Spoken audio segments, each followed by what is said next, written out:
Buenos días, mis queridos hermanos. Le ruego a nuestro Dios que nos envíe su Espíritu, que nos capacite para poder entender su verdad, su realidad, su perspectiva. Hoy vamos a tratar de entender la tercera parte de este tema, Josafat. Y el tema de hoy tiene como subtítulo la batalla de Armagedón, porque vais a ver que en realidad nos está hablando de esto. Pero antes de poder entrar en el tema en sí, necesitamos comprender realidades de nuestra realidad, ¿verdad? Del tipo, exactamente como está el tema del tema de la serie, ¿verdad? Israel y la Odisea, tipos y sombras. Ahora, necesitamos entender que en la división del reino, que en el caso de la Odisea coincide a partir de 1888, ¿verdad? Cuando se divide la iglesia, la división del reino de Israel, las 10 tribus, o sea, hay 10 tribus que se han quedado en el reino del norte que está en plena apostasía, y en el reino del sur se han quedado Judá y Benjamín. Bien, ahora esto tiene significado, porque en el reino del sur, como vimos en la reflexión anterior, después de la experiencia no tan grata de Josafat, vuelve a Judá y hace una reforma profunda, esa reforma profunda en realidad coincide con este hombre especial preparado del final del día de la expiación que ha de sacar fuera del campamento de Israel al enemigo de Dios, ¿verdad? Es decir, Judá y Benjamín tienen un significado en el día de la expiación. Es decir, Judá como primogénito, y esto podríamos hablar de la primera generación, ¿verdad? Dios reúne esta generación de todas partes y es el primogénito, es Judá, es la Odisea, ¿verdad? Pero también es Benjamín porque es la última generación, ¿verdad? Es la última generación. Por eso habla de Judá con el significado primera generación y Benjamín, la última generación, en el día de la expiación, que tienen una obra profunda. Tanto Judá como Benjamín como símbolos en el día de la expiación, es decir, al principio del día de la expiación y al final del día de la expiación. Judá al principio, Benjamín al final. ¿Qué quiere decir con esto? Tanto Judá hace una reforma profunda, este hombre especial preparado, ¿verdad? Hace una reforma profunda de recolocar la verdad en su sitio correcto, y eso es lo que hace Cristo. Por eso vemos que es Cristo a través de la sierva que prepara esta generación para 1888. Desgraciadamente no entendieron exactamente 1888, el mensaje, el último mensaje enviado al remanente, ¿verdad? Por eso hemos tenido que pasar por la segunda generación, tercera generación, cuarta generación, y ahora estamos ya pasada cuarta generación en realidad. Vais a ver que esto tiene significados profundos, es decir, si tendría que hablar todas esas cosas de golpe, aquí nos quedamos unas cuantas horas. Sin embargo, hemos hablado poco a poco, poquito a poquito, en muchas de las otras reflexiones. Si las habéis seguido, vais a hacer las conexiones correctas, ¿verdad? Yo trataré, le he pedido a Dios, porque la verdad que antes de este tema, Señor, que parecía tan sencillo. Y cuando me puse a estudiarlo, pues esto es un nip sin parar. O sea, aquí hay tema, pero para estudiar, ¿verdad? Y por eso me veo necesitado explicaros muchas cosas ahora. Ahora vemos que este hombre especial preparado tiene que colocar la verdad en su sitio. Esto lo ha hecho Cristo directamente a través de la sierva con la primera generación, con Judá en el símbolo, ¿verdad? Pero ahora toca Benjamín, la última generación. ¿Qué es lo que hace la última generación? Hace un resumen, una síntesis de la historia, se da cuenta de todo lo que no estaba bien hecho, es decir, lo que Josafat está haciendo en términos generales en el día de la expiación, porque esto significa lo que vimos al final de la reflexión de la segunda parte, ¿verdad? Y empezará por ahí con la tercera, ¿verdad? Para que podamos entender esta realidad. Por lo tanto, Benjamín necesita hacer un resumen de su historia, de la realidad bíblica, de todo lo que Cristo ha hecho hasta este momento, para que pueda darse cuenta de lo que no está bien, es decir, que se santifique en la verdad, que se purifique en esta verdad, es decir, él eche de un lado todas aquellas falsas doctrinas, todo lo que no está bien, lo echa de un lado. De este modo, el enemigo será echado fuera del campamento de Israel. No voy a profundizar en esto porque no quiero profundizar más en esto. Hemos hablado ya suficiente, ¿verdad? Ya sabemos cómo está el enemigo en medio del campamento de Israel justo al final del día de la expiación, ¿verdad? A través del liderazgo. Vamos a decirlo sintetizado en esto, ¿verdad? Por lo tanto, Benjamín tiene que restaurar la verdad. Es decir, cumple esta preparación hecha por Cristo, porque es a través de los mensajeros, si entendemos las reflexiones que hemos hablado, Dios levantará sus mensajeros que harán la preparación en medio de Israel, ¿verdad? Darán este mensaje para que se pueda entender exactamente dónde está Israel, ¿verdad? Por lo tanto, esto es lo que significa Judá y Benjamín en el reino del sur, ¿verdad? En el reino de Judá, y con estos Dios terminará la historia de la humanidad. Es decir, tendrá lugar la última batalla y la más importante, la batalla del Armagedón, porque de esto vamos a hablar hoy. Ahora bien, recuerden que en Judá también hay gente que han huido del reino del norte, de las 10 tribus. Dios ha reunido, hay los que han huido del reino del norte, sí, y se han refugiado en el reino del sur. Es decir, de las otras tribus también hay mezclados en el reino del sur, en Judá y Benjamín, ¿verdad? Eso tiene mucho más significado, se puede ampliar casi toda la historia. Podríamos decir Judá, Israel, Benjamín, gentiles. Podríamos hacer muchas conexiones, ¿verdad? Pero yo me resumo a la Odisea porque es lo que nos importa en este momento, y concretamente a la batalla de Armagedón porque es lo que nos va a decir en esta reflexión, ¿verdad? Espero haberme explicado lo suficiente para que podamos hacer hacer cuantas más conexiones y podamos darnos cuenta de la verdad que Dios trata de transmitirnos, ¿verdad? Más allá del lenguaje celestial, ¿sí? Bien, vamos a entrar en nuestro tema,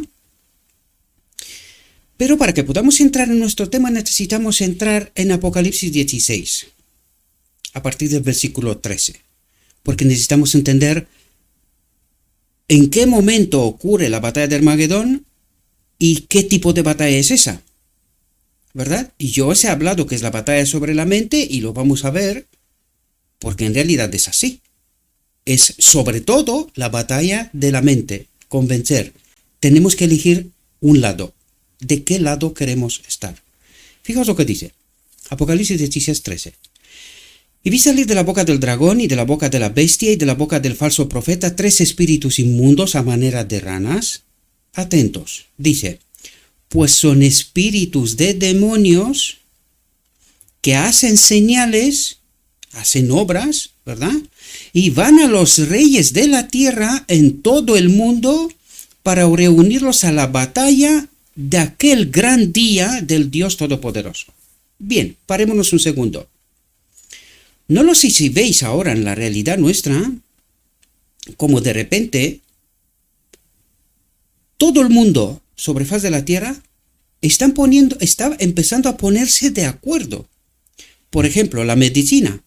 Por ejemplo, parar, porque se paró el mundo durante meses, lo que era inimaginable para nadie, ¿verdad? Si esto lo hubiésemos dicho hace 3 o 4 años para atrás, hubiésemos dicho que alguien no está bien de la mente, ¿verdad? Pues paró, el mundo se paró durante meses. Luego se pusieron de acuerdo en cuanto a la medicina y en muchas otras cosas. Todo esto es obra de lo que dice aquí. Son espíritus de demonios que hacen señales y van a los reyes de la tierra en todo el mundo para reunirlos a la batalla, porque como os he dicho, lo que está pasando allí afuera no es casual, queridos. Esto es una batalla espiritual, donde el enemigo trata de aniquilar, confundir al remanente de Dios. Dice, de aquel gran día. ¿Por qué gran día? Porque en aquel día todo el mundo tiene que tener claro cuál es su lado. Lo tiene que tener claro, ¿verdad? De aquel gran día del Dios Todopoderoso. Y ahora vamos a ver cuál es ese día. Dice, atentos, porque hemos estudiado estas reflexiones, ¿verdad? Simplemente trato de recordaros. Dice, he aquí, yo vengo como ladrón. Parémonos un segundo otra vez. ¿Cuándo dijo Dios y Cristo, más concretamente, y lo vimos en reflexiones hace unas cuantas, ¿cuándo viene Cristo como ladrón? ¿Cuál es esa venida invisible de Cristo? ¿Recordáis? En la boda del Cordero, en el decreto divino. He aquí yo vengo como ladrón, es decir, es antes de la venida visible sobre la nube de los cielos, ¿verdad? Y dice, atentos lo que dice, para que podamos darnos cuenta. Dice, bienaventurado el que vela, está en la verdad, se santifica en la verdad, ¿verdad? Y guarda sus ropas, el carácter, ¿qué son las ropas blancas? La presencia del Espíritu, el carácter, guarda su carácter, está limpio, purificado en la mente, ya no cree falsa doctrina, ¿verdad? Para que no ande desnudo, sin la presencia de Cristo, sin el Espíritu de Cristo, y vean su vergüenza. Se encuentre como Adán en Edén, ¿verdad? Y dice, y los reunió en el lugar que en hebreo se llama Armagedón. Por lo tanto, ¿qué tipo de batalla es esta batalla de Armagedón? Es una batalla espiritual, es una batalla por la verdad. La verdad purificada, Judá, la reforma de Josafat, Judá, verdad purificada, remanente final, ¿verdad? Judá, Benjamín, la Odisea, y los reunió en el lugar que en hebreo se llama Armagedón, la batalla final, ¿verdad? ¿Y quién lleva a cabo esta batalla? También lo veremos, porque eso es lo que trata en esta tercera parte de Josafat, ¿verdad? Por lo tanto, y los reunió en el lugar que en hebreo se llama Armagedón. Y fijaos lo que pasa aquí. Versículo 17. Ahora estamos en el tiempo del sexto ángel. Ahora mismo estamos en el tiempo del sexto ángel. Pero fijaos lo que está por ocurrir. Nada más tiene lugar la batalla del Armagedón. Fijaos. El séptimo ángel derramó su copa por el aire y salió una gran voz del templo del cielo. ¿Dónde más escuchamos nosotros la voz del Padre? En la visión de los dos tronos. ¿Os acordáis? Y salió una gran voz del templo del cielo, del trono, diciendo, hecho está. Hemos estudiado, cuando dice hecho está, este es el decreto divino, el que está santo se santifique, ¿verdad? Allí tiene lugar el decreto divino, la boda del Cordero. Cristo y la tierra, o el hombre y la tierra, están unidos de nuevo al Padre. Cuando nos referimos a la tierra, entiendan bien, reino del sur, Judá, Benjamín y Judá, ¿verdad? Remanente final, que se han purificado, han pasado por la reforma, ¿verdad? Que acaba de hacer Josafat. Y esto es lo que está ocurriendo según el Apocalipsis 16, ¿verdad? He tratado de explicaros de manera muy resumida, ¿verdad? Toda esta historia. Fijaos lo que ocurre después del decreto divino, ¿verdad? Dice, entonces hubo relámpagos y voces y trueno y un gran temblor de tierra, un terremoto tan grande cual no lo hubo jamás desde que los hombres han estado sobre la tierra, y la gran ciudad fue dividida en 3 partes, y las ciudades de las naciones cayeron, y la gran Babilonia vino en memoria delante de Dios para darle el cáliz del vino del ardor de su ira, y toda isla huyó, y los montes no fueron hallados, y cayó del cielo sobre los hombres un enorme granizo, como del peso de un talento, y los hombres blasfemaron contra Dios y por la plaga del granizo, porque su plaga fue sobremanera grande. Es decir, aquí ocurre una destrucción total. Eso es lo que ocurre, pero no antes del decreto divino, porque eso es lo que trata de explicarnos aquí, ¿verdad? El pueblo de Dios es sellado, definitivamente, ¿sí? Y luego después de todo lo que está ocurriendo aquí, vendrá la venida de Cristo visible en la nube de los cielos. Bien, ahora entremos en nuestra reflexión.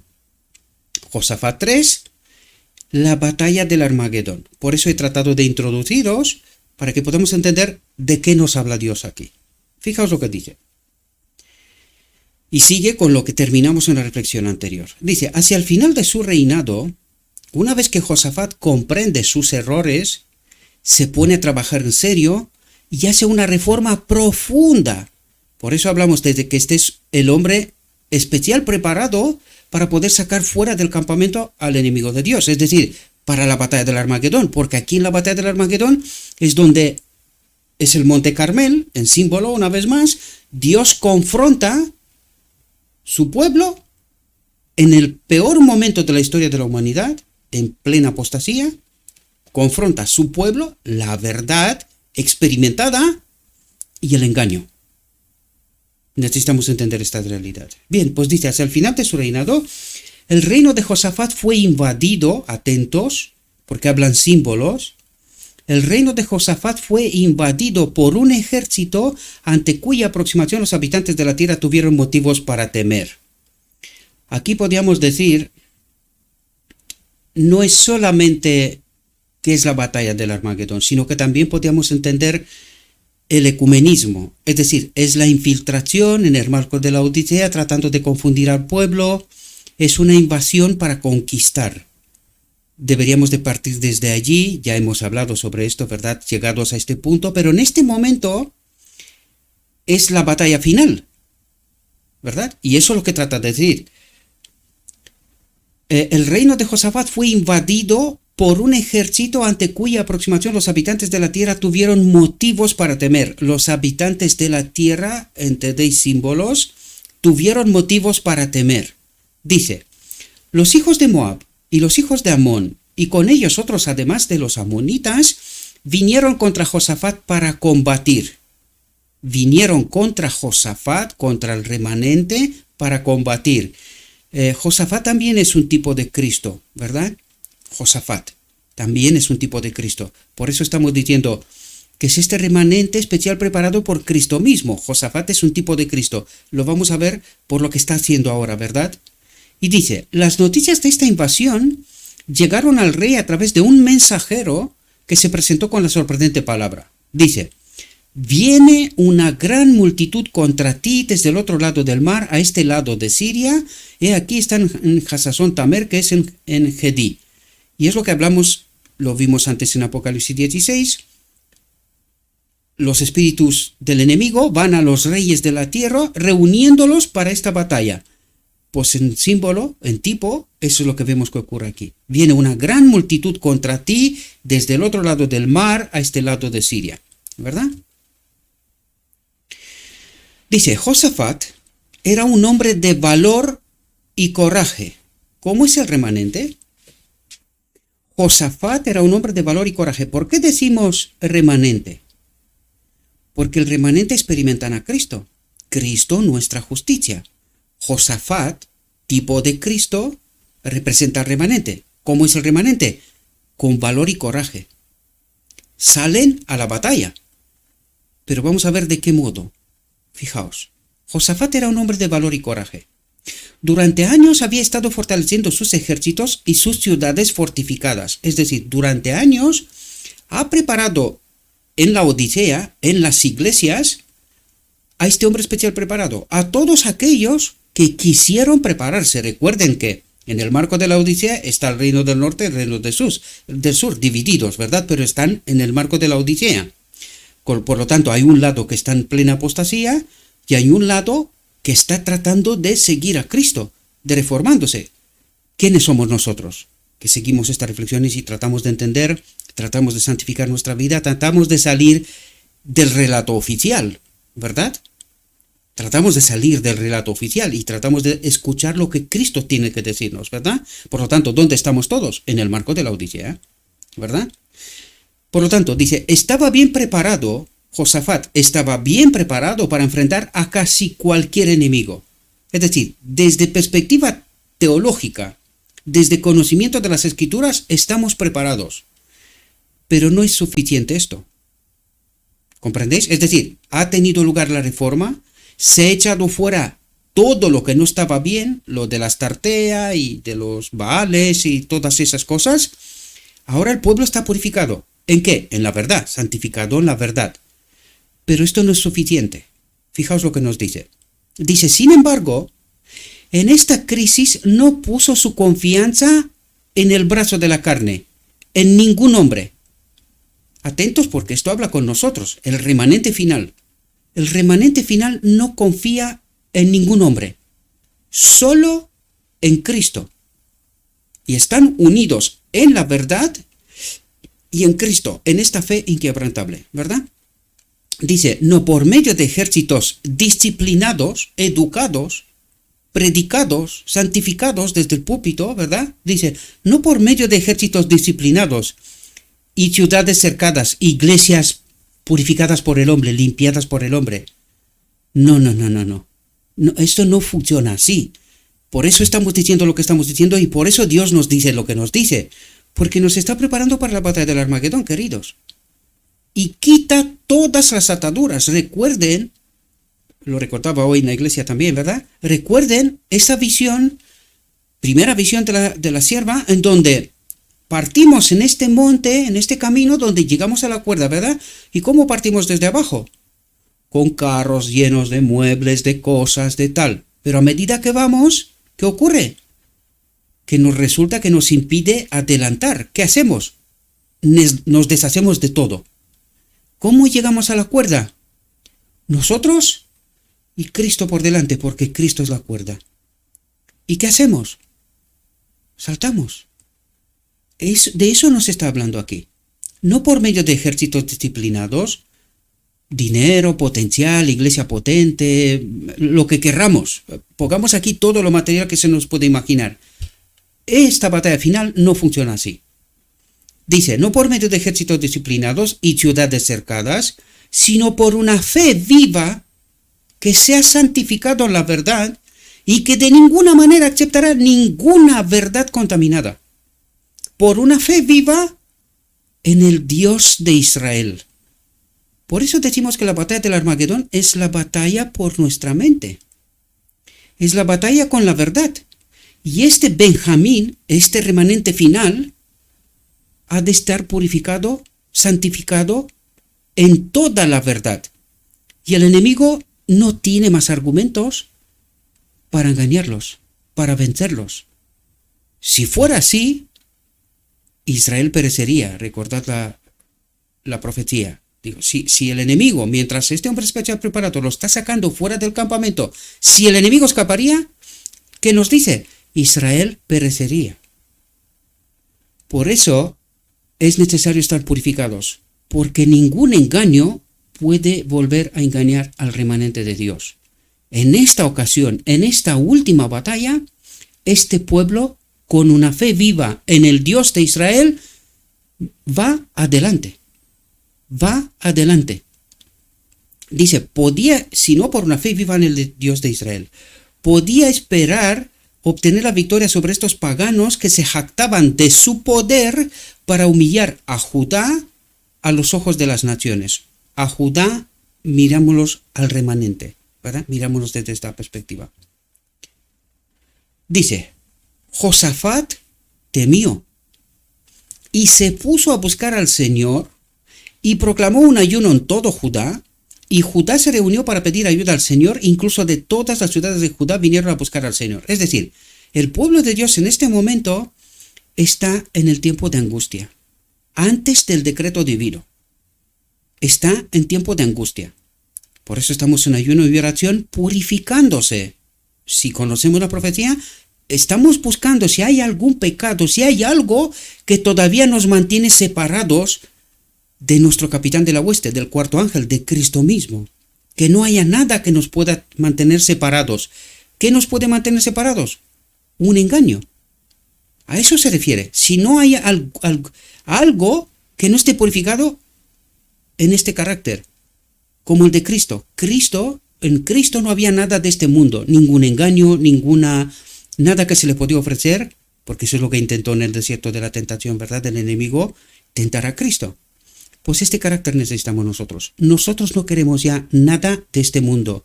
Solo queremos a Cristo, solo confiamos en Cristo, solo confiamos y caminamos con Cristo. Este es el remanente pequeño que va contrario con el mundo. ¿El mundo por qué va? Por todo lo material, riqueza, bien, que esté, en fin, disfrute de la vida. ¿Dónde está el remanente? Con Cristo. En un campo, siguiendo hacia la patria celestial. ¿Comprendéis las metáforas? Bien, pues ahí dice, Josafat temió y se puso a buscar al Señor y proclamó un ayuno en todo Judá, en todo el remanente, ¿verdad? Y Judá se reunió para pedir ayuda al Señor, incluso de todas las ciudades de Judá vinieron a buscar al Señor. Dice, y Josafat, de pie en el atrio del templo, ante su pueblo, derramó su alma en oración, le pide al Padre, ¿verdad? Suplicando las promesas de Dios con la confesión de la impotencia de Israel. ¿Entendéis? Es decir, Cristo, el cuarto ángel, entra en la lucha, en la batalla del Armagedón. Que esto es lo que vimos en Apocalipsis 16 en realidad, ¿verdad? Suplicando las promesas de Dios con la confesión de la impotencia de Israel. Israel ya no confía en sí mismo. Israel acepta y entiende el mensaje: Cristo nuestra justicia. Él es el poder, Él es la victoria, Él lo es todo. Con esto, demostrando claramente al enemigo y ante todo el cielo, que lo que dijo en el cielo, que la ley de Dios no es buena, su espíritu en nosotros en este templo, el remanente final, nosotros solo confiamos que Cristo en este templo es nuestra victoria. Espero que podáis entender, ¿verdad? Hagan las conexiones. Por eso os he dicho que tenía casi un temor, un miedo, ¿verdad?, de entrar en este tema porque es tan complejo, hay tantas conexiones que hacer aquí, ¿verdad? Y le ruego a Dios que a través del Espíritu nos ayude a todos, más allá de la pantalla, que podáis entender estas realidades, ¿verdad? Y que no sea yo el que hable, sino que sea Él que presente estas verdades, ¿verdad? Más allá de lo que yo puedo decir, sino a la hora de escuchar, que vosotros también podáis tener esas conexiones necesarias, ¿verdad? Y poder comprender.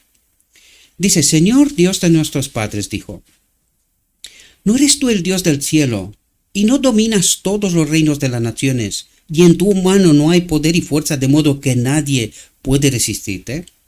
¿No eres tú nuestro Dios que expulsaste a los habitantes de esta tierra ante tu pueblo Israel y se la diste a la descendencia de Abraham, tu amigo, para siempre? Ellos habitaron ella y te edificaron un santuario en tu nombre, diciendo, si cuando el mal venga sobre nosotros como la espada, el juicio, la peste o el hambre, nos ponemos delante de esta casa y en tu presencia, porque tu nombre está en esta casa, en el templo santuario. Pero entended de qué habla el santuario. Este templo, porque tu nombre está en este templo, Cristo nuestra justicia, y clamamos a ti en nuestra aflicción, entonces tú nos oirás y ayudarás, ¿verdad? Permitidme tomar un poco de agua.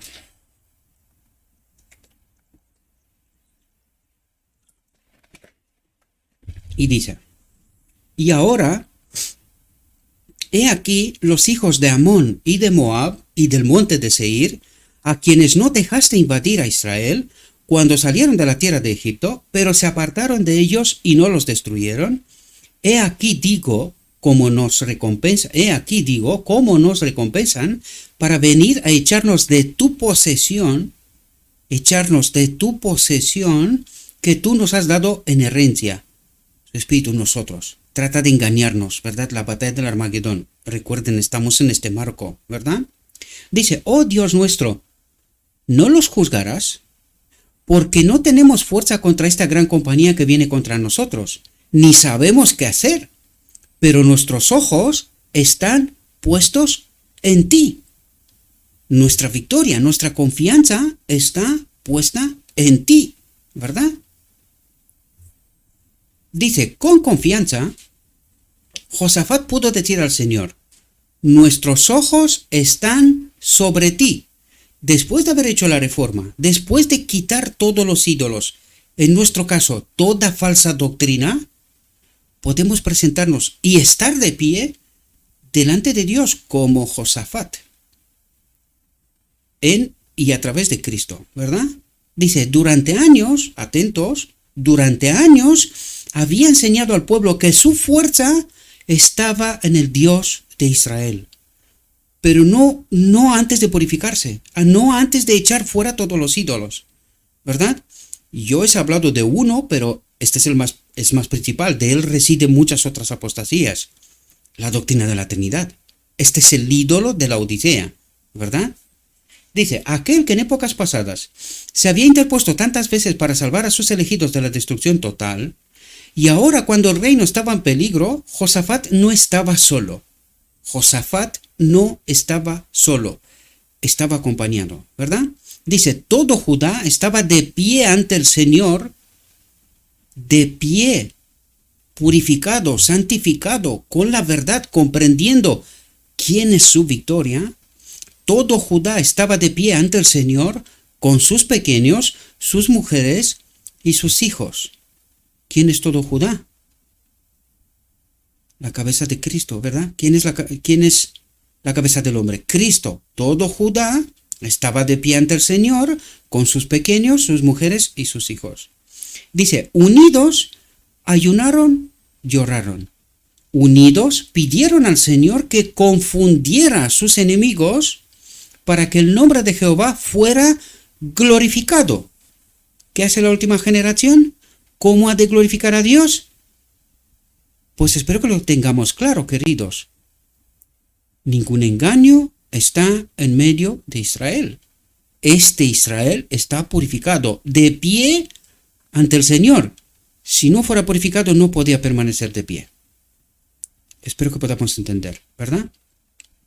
Fijaos lo que dice. Sí, unidos ayunaron y oraron, unidos pidieron al Señor que confundiera a sus enemigos, lo que ellos querían hacer con ellos en realidad, con Judá y Benjamín, confundirlos, engañarlos, para que el nombre de Jehová fuera glorificado. Dice, no guardes silencio, oh Dios, no calles y no te quedes quieto, oh Dios, porque aquí tus enemigos hacen un alboroto, y los que te odian han levantado la cabeza, han tomado consejo astuto contra tu pueblo. ¿Entendéis lo que está pasando aquí afuera? ¿Comprendéis? Han tomado consejo astuto contra tu pueblo y han consultado contra tus ocultos. ¿Quién conduce aquí en el mundo? Alguien que está detrás y no es visible. ¿Verdad? ¿Han consultado con quién? Con el enemigo de Dios, para batallar contra el pueblo de Dios en esta última batalla. ¿Verdad? La batalla por nuestra mente. Dice, han dicho, venid y cortémoslos de ser una nación, de ser un pueblo, ¿verdad? Para que el nombre de Israel no sea más recordado. Porque se han consultado de común acuerdo, se han confederado contra ti, los tabernáculos de Odomi, los ismaelitas de Moab y de los agarenos, de Jebal, de Amón y de Amalek. Haz con ellos como con los madianitas, como a Sisara, como a Jabín en el arroyo de Quisón, que perecieron en Endor. Llena sus rostros de vergüenza para que busquen tu nombre, oh Señor, que sean confundidos y turbados para siempre, sí, que sean avergonzados y perezcan, para que los hombres sepan que tú, cuyo único nombre es Jehová, eres el Altísimo sobre toda la tierra. ¿Entendéis? Y esto pasa en el decreto divino. Cristo entra en posesión, ahora sí, entra en posesión de la tierra. ¿Verdad? Por fin. Dice, mientras el pueblo se unía a su rey para humillarse ante Dios y pedirle ayuda, el Espíritu del Señor vino sobre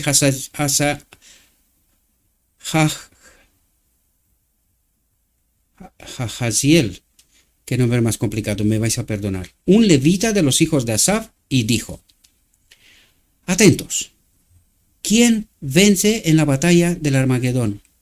¿Quién participa y cuál es la obra del pueblo de Dios? Fijaos. Y ahí entenderéis Cristo nuestra justicia. ¿Quién trae la victoria, verdad? ¿Y qué es lo que tiene que hacer el pueblo de Dios? Recuerden también el día de la expiación en el templo, ¿verdad? En el día de la expiación. ¿Qué hacía el pueblo? Ayuno y oración. ¿Qué nos dijo que estaba haciendo el pueblo en este momento? Ayuno y oración. ¿Quién lleva la batalla? Vamos a ver. Porque ahora viene, el profeta habla en nombre de Dios, transmite el mensaje de Dios, ¿verdad? Fijaos lo que dice. Escuchad todo Judá, y vosotros, habitantes de Jerusalén, y tú, rey Josafat. Así os ha dicho el Señor. Así os ha dicho el Señor. No temáis, ni os amedrentéis a causa de esta gran multitud, porque la batalla no es vuestra, sino de Dios. Dios tiene que ser justificado. Por lo tanto, la batalla no es vuestra, sino de Dios. Mañana descenderéis contra ellos. He aquí que suben por el risco de Ziz y los encontraréis al final del arroyo ante el desierto de Jeruel. Dice, no tendréis que luchar en esta batalla. No tendréis que luchar en esta batalla. Poneos, quedaos quietos y ved la salvación de Jehová con vosotros. ¿Entendéis lo que ocurre? Oh Judá y Jerusalén, no temáis, ni os amedrentéis. Mañana salid contra ellos, porque Jehová estará con vosotros. Ahora, ¿recordáis en la visión de los dos tronos? Cuando se da el decreto divino, el pueblo de Dios dice brillará. Y los enemigos, incluido el enemigo de Dios, dice se pondrán de pie, se postrarán de pie ante los santos. Es lo que dice la visión, ¿verdad? Pero se postrarán de pie ante ¿quién? ¿Ahora entendéis quién lleva la batalla? ¿Quién están los santos? ¿Qué significa Cristo nuestra justicia? ¿Entendéis la complejidad y cuánta cosa está comprimida, resumida en este mensaje Cristo nuestra justicia? ¿Verdad? Espero que podáis entender. Sigamos. Dice, y Josafat inclinó su cabeza con el rostro hacia la tierra, y todo Judá y los habitantes de Jerusalén se postraron ante el Señor, adorando al Señor. Y los levitas, recuerden que los levitas la tribu estaba en el norte, pero hay levitas que han huido del norte al sur. Fijaos lo que dice, y los levitas, de los hijos de los coatitas y de los hijos de los cuoritas, se levantaron para alabar a Jehová Dios de Israel con gran voz en lo alto. Dice, y se levantaron de madrugada y salieron al desierto de Tecoa, y mientras salían, Josafat se puso en pie y dijo, oídme Judá y habitantes de Jerusalén, creed en el Señor vuestro Dios y seréis afirmados, creed a sus profetas y seréis prosperados. ¿De qué les habla aquí, queridos? De la verdad purificada, santificada. Oídme Judá y habitantes de Jerusalén, creed en el Señor vuestro Dios y seréis afirmados. Creed a sus profetas, la de la Odisea también. Creed a sus profetas. Qué importante es. Una y otra vez os he advertido, mis queridos hermanos. La profeta de la Odisea, que fue acompañada por Cristo mismo para preparar el remanente final, es parte de la palabra de Dios, ¿verdad? Creed a sus profetas y seréis prosperados. ¿Qué significa prosperados? Estamos en la batalla de Armagedón. ¿Prosperados materialmente o espiritualmente? ¿Qué le falta a Adán? ¿Qué perdió Adán en Edén? La gloria de Dios. ¿Qué van a obtener aquí? ¿Cómo serán prosperados? Esa ropa de gala en el decreto divino, la gloria de Dios en este templo, ¿verdad? Dice, y habiendo consultado con el pueblo, nombró cantores para el Señor que alabarán la belleza de la santidad. Estos cantores iban delante del ejército, elevando sus voces en alabanza a Dios, alabándole por la victoria prometida. ¿Cómo va este pequeño remanente por este campo? ¿Hacia la Canaán celestial?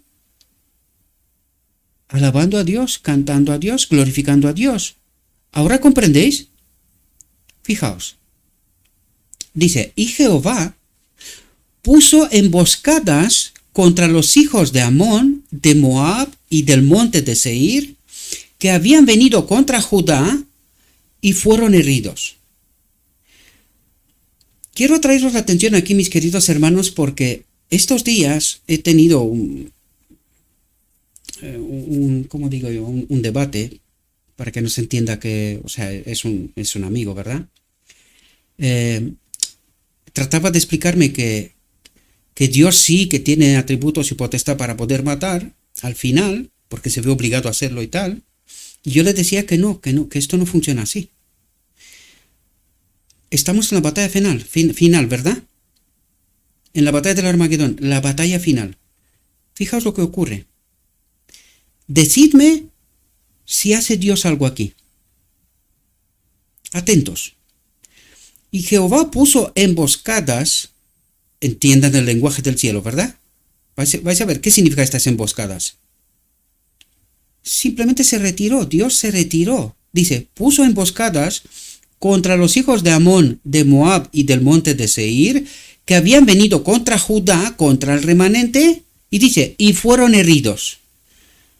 ¿Cómo fueron heridos? Fijaos. Dice, porque los hijos de Amón y de Moab se levantaron contra los habitantes del monte de Seir para matarlos y destruirlos, y cuando acabaron con los habitantes de Seir, cada uno ayudó a destruir al otro. ¿Qué pasó? Se mataron entre ellos. ¿Qué ha hecho Dios aquí? Simplemente Dios se ha retirado, por eso se puso emboscadas. ¿Qué emboscadas? Donde venían juntos, pueblos distintos, pero venían juntos contra Judá, contra el remanente, ¿verdad? Acabó matándose entre ellos. ¿Cómo se termina la batalla final de esta tierra? ¿Tiene Dios que matar a alguien?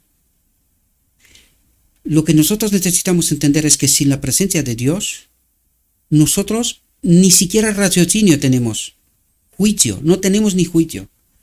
Porque ¿qué es lo que hace esta gente? Donde venían unidos para matar al remanente, a Judá, se matan entre ellos. Espero que podáis profundizar en todo esto, mis queridos hermanos. Por eso digo yo, cuidado con lo que creemos. ¿Y cuál es ese Dios en el cual creemos? Porque aquí estamos hablando de la batalla final. La final. La final. ¿Hace Dios algo? Necesitamos comprender la verdad, queridos, ¿verdad? No trato de convencer a nadie, simplemente trato de ayudaros. Entiendan. Purifíquese, santifíquese. No vaya a ser que creamos que Dios es o que sea un otro, ¿verdad? Distorsionando el carácter del verdadero Dios. Dice, cuando Judá llegó a la atalaya del desierto, miraron a la multitud, y he aquí que eran cadáveres caídos en tierra y ninguno escapaba. No se salvó nadie. Todos perecieron. Todos perecieron. ¿Hizo Judá algo? No. ¿Y Dios? Espero que entendáis, queridos. Sin la presencia de Dios, estamos locos. Locos. Eso es lo que ocurre. Solamente la presencia de Dios nos da raciocinio, libertad, juicio. ¿Verdad? Dice, Dios fue la fuerza de Judá en esta batalla y es la fuerza de su pueblo hoy. Y es la fuerza de su pueblo hoy. No debemos confiar en los príncipes, en los líderes, ni poner a los hombres en lugar de Dios. ¿Comprendes, remanente final? De esto se trata, porque es incompatible tener maestros, confiar en los maestros, cuando tu comandante tiene que ser Cristo. ¿A quién obedecerás? ¿Entiendes cómo está el enemigo en el campamento, en el día de la expiación, al final del día de la expiación? ¿Qué nos está diciendo Dios? La fuerza de Israel está en Cristo nuestra justicia, no en los príncipes, no en los maestros. No debemos confiar en los príncipes ni poner a los hombres en lugar de Dios. Debemos recordar que los seres humanos son falibles y se equivocan. De todas maneras, no, y lo que no hay que hacer de ninguna manera es convertirlos en enemigos, porque entonces el amor no habita en nosotros. Nuestro deber es tratar de salvar. Esta fue la obra de Cristo. Trató de salvar hasta lo sumo. Por lo tanto, no debemos confiar, pero tampoco debemos convertirlos en nuestros enemigos, porque en realidad son nuestros hermanos. ¿Engañados? Sí.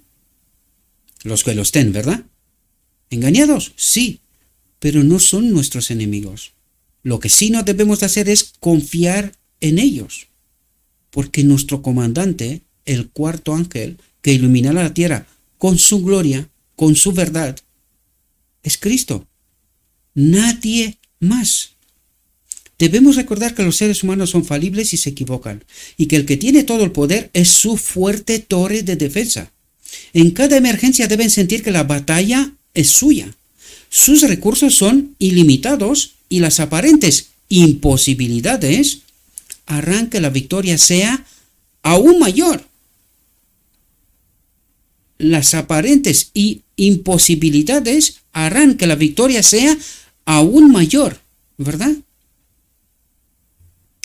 Dice, sálvanos, oh Dios, de nuestra salvación, y reúnenos y líbranos de los paganos, para que podamos dar gracias a tu santo nombre y nos gloriemos en tu alabanza, ¿verdad? Dice, cargados de botín, los ejércitos de Judá, con Josafat al frente, volvieron a casa con alegría, porque el Señor les había hecho alegrarse de sus enemigos. Y vinieron a Jerusalén con salterios, arpas y trompetas a la casa del Señor. Habían venido para regocijarse. En obediencia al mandato, quedaos quietos y ved la salvación del Señor. El final del día de la expiación, ayuno y oración. ¿De quién es toda la obra?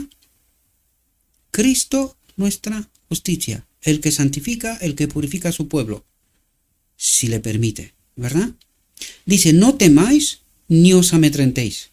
Habían puesto su confianza enteramente en Dios, y Él había demostrado ser su fortaleza y su libertador.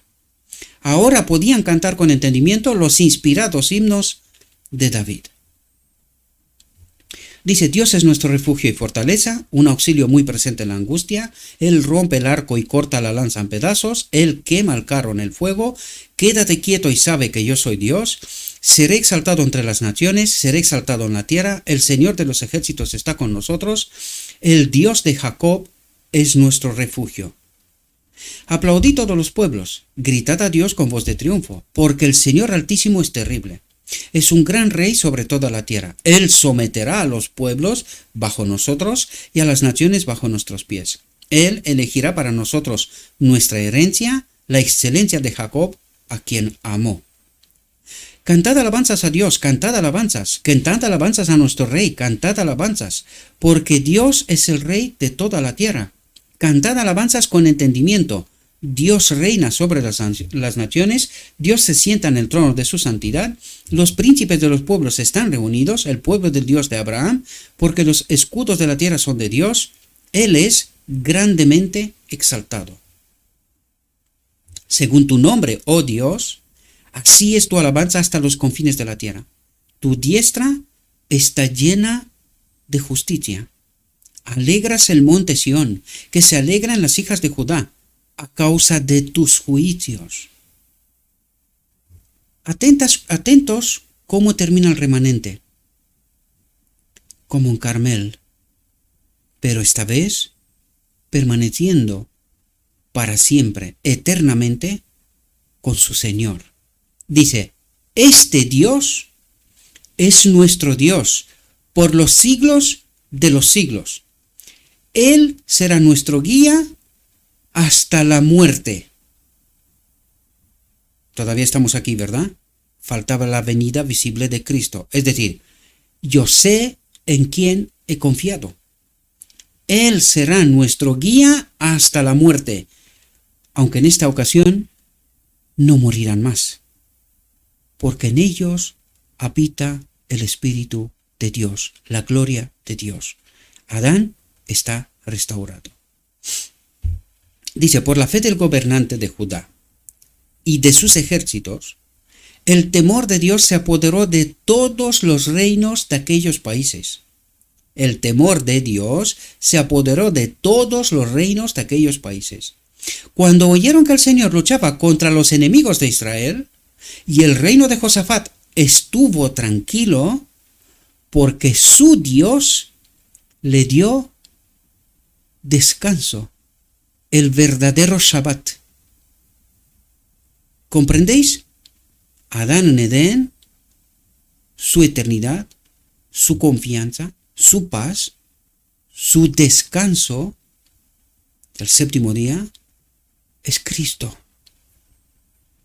Y esta será nuestra experiencia por los siglos de los siglos. Amén, en toda la eternidad. Espero, mis queridos hermanos, que podáis entender esta serie de reflexiones de Josafat. Le ruego a nuestro Dios que nos envíe su Espíritu. Oren, pidan ayuda, traten de entender lo que Dios trata de transmitirnos a nosotros. El remanente final. Necesitamos elegir quién es nuestro Dios, quién es nuestra guía, desde ahora y para las eternidades, ¿verdad? Le ruego a nuestro Dios que nos envíe su Espíritu, que nos capacite para poder entender su verdad, su realidad, su perspectiva, y entendiendo, hagamos nuestra elección. Este es mi deseo para cada uno y cada una de vosotros. A partir de la próxima reflexión entraremos en el reino del norte. Vamos a ver qué es lo que ocurre allí, ¿verdad? Porque hay detalles que Dios trata de ayudarnos a comprender. ¿Qué ocurre con el reino del norte? ¿Verdad? Por lo tanto, le pido a nuestro Dios que nos acompañe y que nos ayude a entender su realidad. Y haciendo nuestra elección, permanezcamos o elijamos en qué lado queremos estar. ¿Quién es nuestro Dios? Os deseo, mis queridos hermanos, que tengáis un próspero día, y en todo lo que os he dicho, os lo he dicho en nombre de Cristo Jesús.